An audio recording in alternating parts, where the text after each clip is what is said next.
विवेक एक बार फिर से अपने YouTube channel stock trading technique पर आपका हार्दिक स्वागत करता हूं। दोस्तों, आज का अगर आपने ट्रेडिंग सेशन देखा तो बहुत ही नैरो रेंज के अंदर आज निफ्टी की मूवमेंट रही। 20-30 पॉइंट नीचे, 20-30 पॉइंट ऊपर। तो एक सुस्त कारोबार हम कह सकते हैं। ऐसे सुस्त कारोबार के अंदर किसी को भी पैसा बनाने का मौका नहीं मिलता other than option writers. Option writers को अच्छा प्रॉफिट होता है कि उनका जो प्रीमियम डिके होके उनको मिल जाता है। तो मंडे के लिए क्या पॉसिबिलिटीज बनती हैं, चलिए एक बार उसको एनालाइज करके देखते हैं।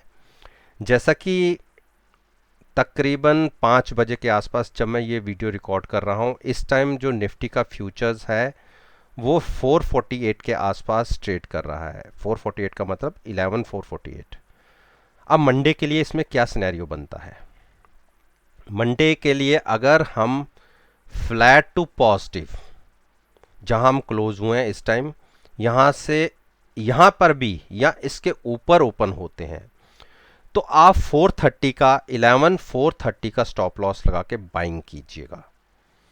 एक हर्डल आपको मिलेगी 510 के आसपास। अगर निफ्टी इसको क्रॉस कर देता है तो एक 50 टू 60 पॉइंट का स्पाइक और आपको देखने को मिल सकता है।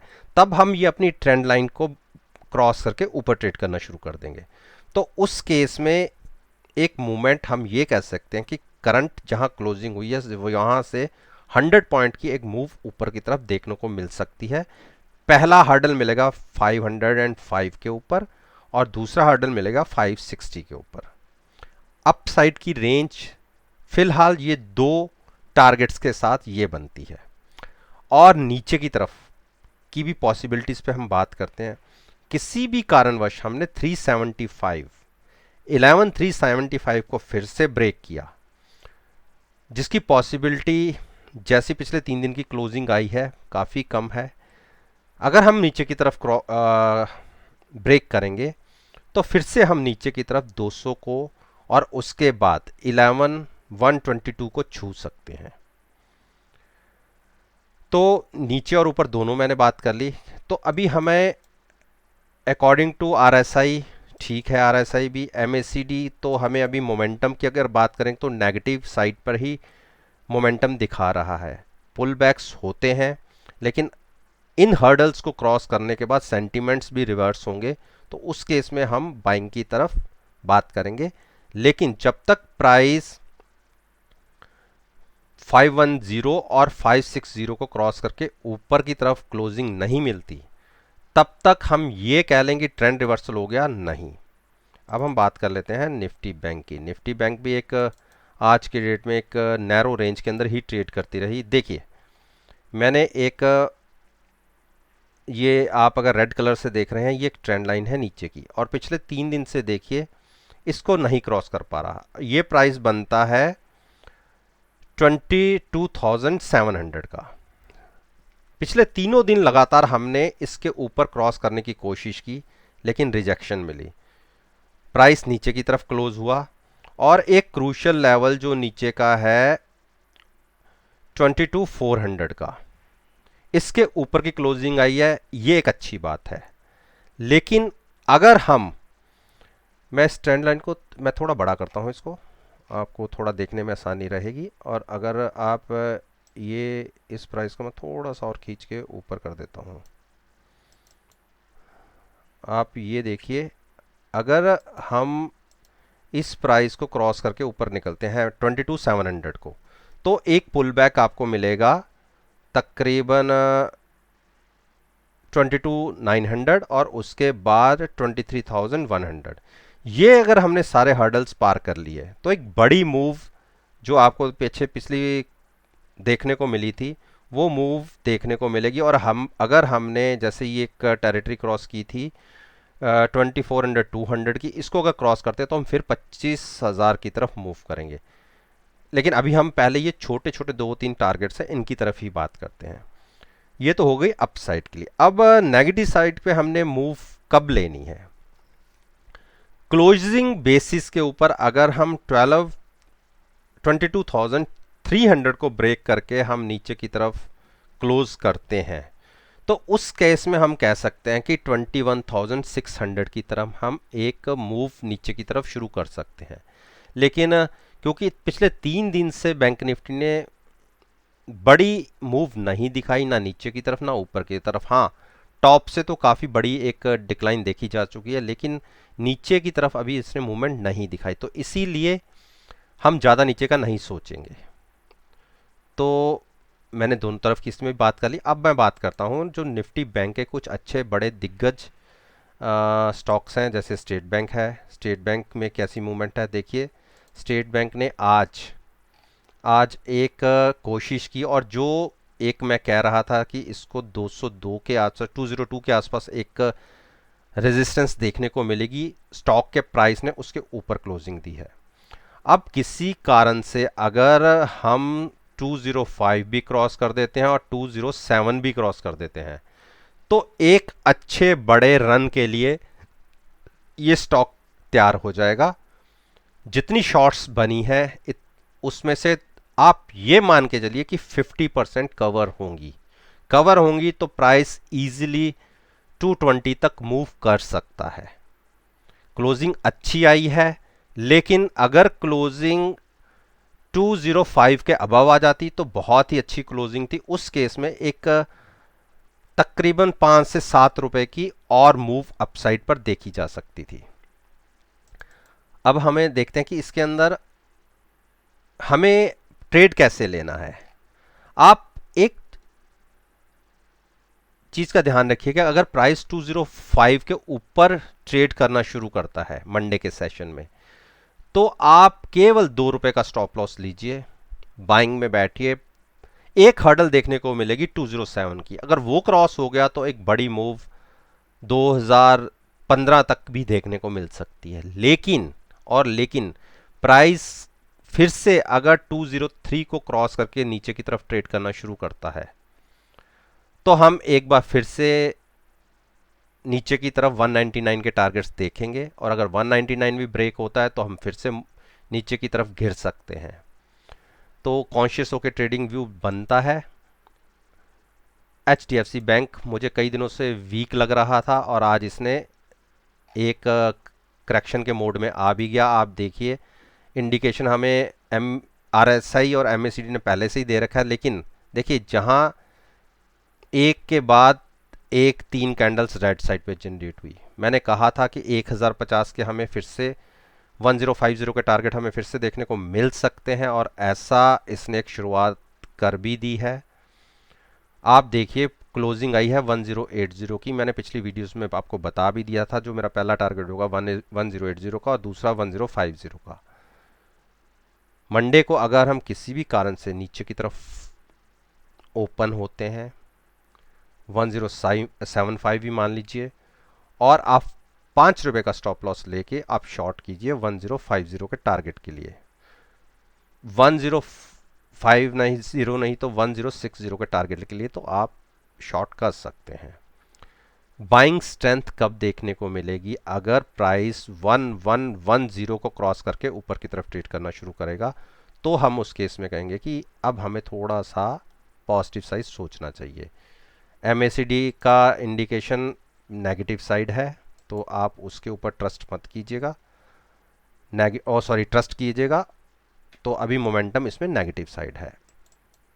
अब हम बात करते हैं कोटक महिंद्रा बैंक निफ्टी का अच्छा दिग्गज शेयर है, और देखिए आज इसने एक चाल दिखाई। इतने बड़े एक डाउन साइड मूव दिखाने के बाद एक छोटा सा रिवर्सल आया है। क्लोजिंग आई 1333 की, 1500 के पॉइंट से हम नीचे गिरे थे तकरीबन। आप ये देखिए 200 पॉइंट्स का एक डिक्लाइन देखा गया था। तो नेचुरली बात है, जो मेरे टारगेट्स थे 1230 के, वो ऑलमोस्ट 10 पॉइंट से रह गए, लेकिन इसको मैं ज़्यादा मानता नहीं क्योंकि ऑलमोस्ट हमारा टारगेट नीचे का पूरा हो गया। MACD का अभी इंडिकेशन हमें नेगेटिव है, इसमें पहले देखता हूँ। MACD देखिए अभी भी बेरिश क्रॉसओवर ही है, कहीं भी ट्रेंड रिवर्सल की पॉसिबिलिटी नहीं दिख रही। और अगर आप कोई मूव, इतनी बड़ी डिक्लाइन के बाद कोई मूव देखना चाहते हैं, तो मंडे के दिन में अगर प्राइस 1340 के आसपास ओपन होता है तो आप 1335 का स्टॉप लॉस लगा के बाइंग कर सकते हैं। एक छोटा सा अप मूव देखने को मिल सकता है, इसको बाउंस बैक कहते हैं। जब इतना बड़ा फॉल आता है तो एक छोटा सा बाउंस बैक देखने को मिलता है। अगर किसी ने बाउंस बैक के लिए ट्रेड लेना है अपसाइड पे तो जरूर ले सकता है। उस केस में ये बाउंस 1355 तक कंटिन्यू हो सकता है। लेकिन अगर हम 1320 के आसपास ओपन होते हैं तो आप उस केस में भी 1325 का ही स्टॉप लॉस लगाइए। टारगेट्स 1300 के होंगे।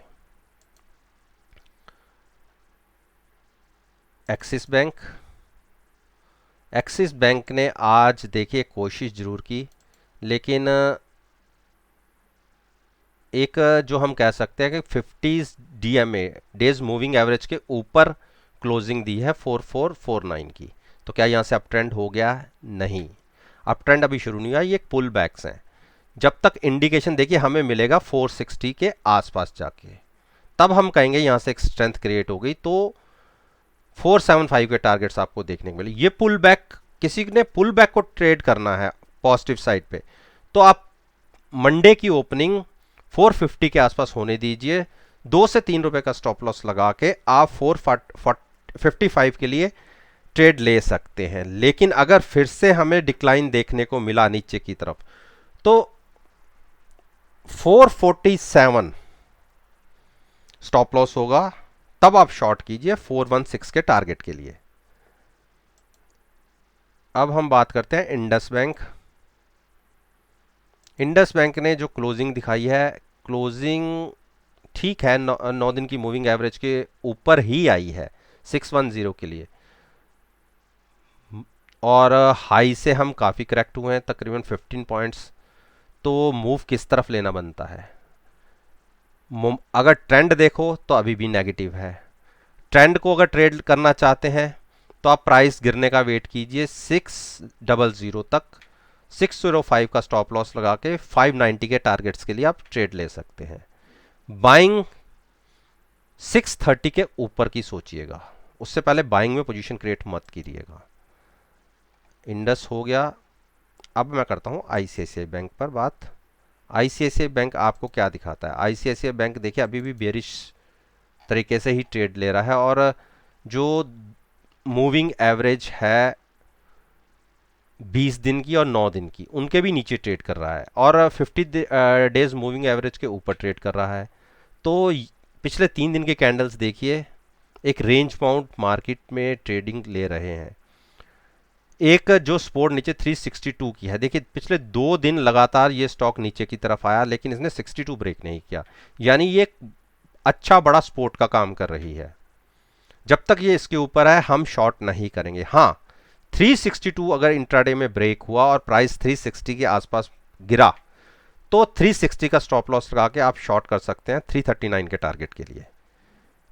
और बाइंग में हम कब सोचेंगे? जब प्राइस 380 के आसपास ट्रेड कर रहा हो, तब आप अपना व्यू कह सकते हैं कि पॉजिटिव साइड रखिए। 383 क्रॉस होने दीजिए तो आप बाइंग में बैठिएगा। टारगेट्स 395 और 420 के, जैसे मैंने ये ब्रेक हुआ था उसके बाद आपको टारगेट बोले थे, देखिए एक ही दिन में हमने 420 को टच कर दिया था।